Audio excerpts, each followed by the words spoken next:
Reflexionando en épocas recientes, en la semana hablábamos de derechos humanos con unos amigos y amigas abogadas y me preguntaban que por qué me apasionaba el tema de derechos humanos, por qué estudiar los derechos humanos y por qué impartir la clase de derechos humanos.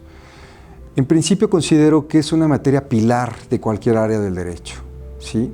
Partiendo de los derechos humanos podemos entender otras áreas del derecho, podemos argumentar, podemos defender, porque necesitamos conocer el contenido y alcance de estos derechos, que es un patrimonio con el que tenemos todas las personas. Es un patrimonio de derechos que no se pueden negociar, esenciales, indispensables a toda persona, e iba a decir a todo ser humano, pero desde una perspectiva positivista, también para las personas jurídicas o personas morales.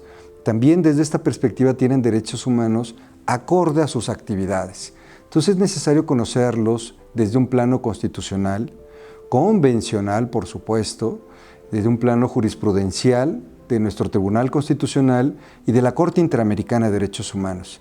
Ello sin perder de vista lo que han dicho algunos doctrinarios, quienes han reflexionado en el tema y han permitido que estos conocimientos, que estos estudios lleven a positivizar los derechos o inclusive a construirlos jurisprudencialmente.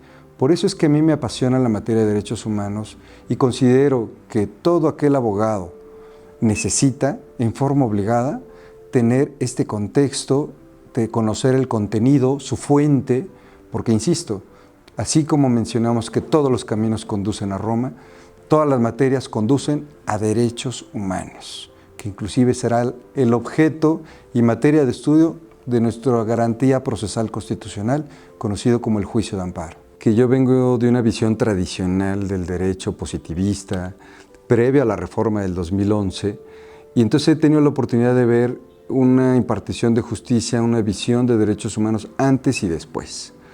Antes no veíamos los casos que hoy estamos conociendo en la Suprema Corte, en juzgados de distrito, como un caso que a mí me llamó en un principio la atención, que es el uso lúdico de la marihuana, donde se hace referencia como derecho humano, se delimita el contenido y alcance del libre desarrollo de la personalidad. Derecho humano que en forma expresa no está contenido en la Constitución ni detallado su contenido. Aunque hay una mención en el artículo 19, la Suprema Corte construye este derecho en forma jurisprudencial, partiendo del derecho a la dignidad, y con lo que empieza a gestarse un tema de derechos implícitos o derechos residuales, es decir, que no están contenidos en forma expresa.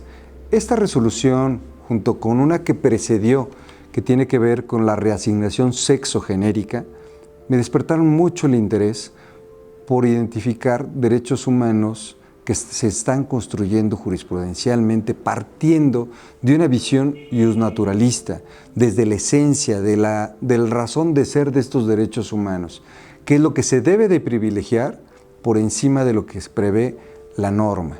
Esto es, por citar otro ejemplo, el derecho al mínimo vital, que es una construcción también jurisprudencial, que surge a partir de la naturaleza de los derechos humanos. En fechas recientes acabamos de escuchar de un amparo que se promovió en favor de un elefante por vivir en forma indigna en las situaciones no adecuadas de su hábitat y en principio se cuestionaría cómo promover un amparo a favor de un elefante. Pero esto no transita por un derecho humano del elefante, sino transita por un derecho humano de las personas a un medio ambiente sano, que tiene relación. Son casos novedosos, son casos que van surgiendo a partir de la reflexión, que esta reflexión surge en donde, en los ámbitos muchas veces académicos, en los ámbitos del salón de clases, del ejercicio dialéctico con el docente, van surgiendo estas inquietudes que el día de mañana se van planteando en tribunales y que van formando criterios novedosos y van ampliando el catálogo de nuestros derechos humanos. En relación a la bibliografía de derechos humanos es muy vasta. Hay gran bibliografía de autores de otras latitudes, por supuesto, de autores nacionales. Algo como para iniciar tener un acercamiento de derechos humanos, unos breves antecedentes históricos. hay una obra que se llama Derechos Humanos y Amparo en Materia Administrativa, editada por el Centro Universitario de Estudios Jurídicos, de la cual yo soy coautor con el doctor Juan Ravendrana. Esta sirve para un primer acercamiento, conocer estos antecedentes, los principales derechos humanos, pero si quieres ir ahondando más, puedes consultar una obra también del Centro Universitario de Estudios Jurídicos, que es coordinada por el doctor Amaury Cimental. Pero hay más, por supuesto. Tenemos un libro excelente que es El Principio de Proporcionalidad, del doctor Carlos Bernal Pulido, que nos habla de un ejercicio de ponderación de derechos humanos, de una interpretación ante una tensión de estos derechos humanos. Tenemos Luigi Ferrajoli también, por supuesto, con sus libros de Luigi Ferrajoli. Se me ocurre Aaron Barak también, muy bueno en tema de derechos humanos.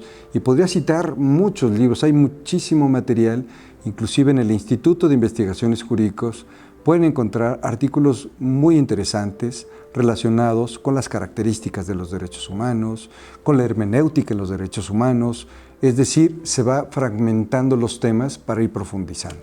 Soy el doctor José Antonio García Ochoa, soy abogado contencioso en el sector público, me he desempeñado por muchos años en la Judicatura Federal, he escrito un libro en coautoría con el doctor Ravendrana que se llama Derechos Humanos y Amparo en Materia Administrativa, y también imparto en la academia clases de amparo constitucional y jurisprudencial. Estuve reflexionando, porque derivado de una pregunta que me hicieron de ¿por qué estudiar un posgrado? ¿Por qué continuar en esta etapa de licenciatura? Y mi respuesta es por un tema de educación profesional continua. El derecho es muy dinámico. Todos sabemos que cada viernes hay criterios de los órganos jurisdiccionales, de la Suprema Corte, de tribunales colegiados. Entonces, constantemente se está definiendo, se están fijando el contenido y alcance de las normas. Pero además, yo he encontrado que en las aulas de maestría y de doctorado tengo un ejercicio dialéctico distinto al que en ocasiones tengo en mi área laboral. Hablamos de temas distintos que enriquecen mi ejercicio profesional, temas de teoría, temas de reflexión, filosóficos, por supuesto, que todo ello han contribuido en mi persona en un mejor ejercicio de mi profesión, en generarme más dudas y generarme inclusive la idea, la intención y las ganas de seguirme preparando. Porque para mí, hoy que estoy en la docencia, es una grata forma de compartir el conocimiento en donde veo fortalecido, inclusive, me veo fortalecido con la retroalimentación, porque he conocido gente muy valiosa en la maestría y en el doctorado también, del sector público, del sector privado, de la docencia, alumnos, compañeros interdisciplinario, gente muy capaz en la filosofía. Y esto me ha permitido, fuera de aulas, continuar con estas relaciones, continuar con estas mesas de reflexión que abonan no solo en lo profesional, sino también en lo personal. Así que es totalmente recomendable continuar con los estudios de posgrado.